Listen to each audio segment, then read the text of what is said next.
My unhinged mother confessed that the ashes of my sister she gave us was just burnt wood. So I exposed her to the family and made them cut her off.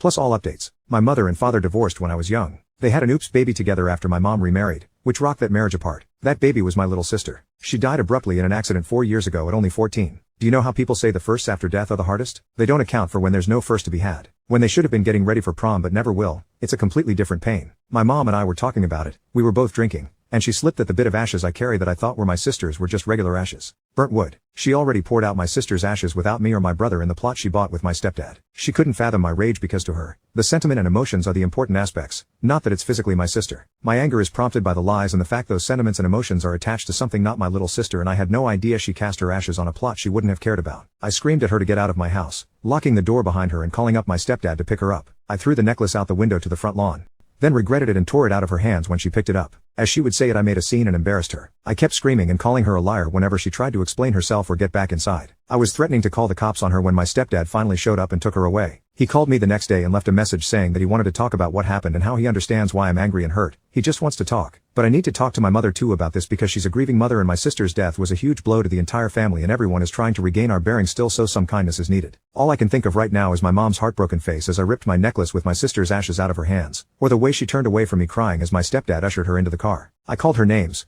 I let my pain and rage take over me. But I can't get over the lies. 4 years of thinking my necklace had my sister, of thinking she was right by my heart, and it all came undone because my mom had too much to drink. Update: I gave my mother an ultimatum of either telling my brother and father, or I will. She refused to, because I reacted so horribly, and she told me not to tell because you're doing this to hurt me and you're just going to hurt them. So I told them. I sat my dad and brother down and explained that the necklaces didn't have the right ashes in them. I've never seen my dad break like that, and I've never heard my brother scream at me like that. He was angry that I knew before him and didn't immediately tell because, this is SHT, you tell me, you needed to tell me, we tell each other everything. But he started crying and apologizing to me, admitting he's just so mad about what mom did and he can't handle it. So I guess that's something else me and my brother share. We get overwhelmed initially before cooler heads prevail. My dad looked gutted but he was trying to piece himself back together. He held my brother and me as we cried, and he apologized for the pain. He said it wasn't fair that I had to be the adult when my mother should have told all of us a lot sooner. Dad's going to try to talk to my stepfather to find the plot because my mom has been refusing to talk to us anymore, not answering messages or picking up the phone. Her social media has even gone dark. He's going to find out where the plot is and go to the site. I don't know if I could if it were up to me. It just feels like the final bit of proof that this effed up nightmare is real and my sister is mixed with dirt and rocks and grass of an unmaintained and unvisited plot. To top it off, she won't even show the decency to explain why or even talk to me. When we were discussing cremation,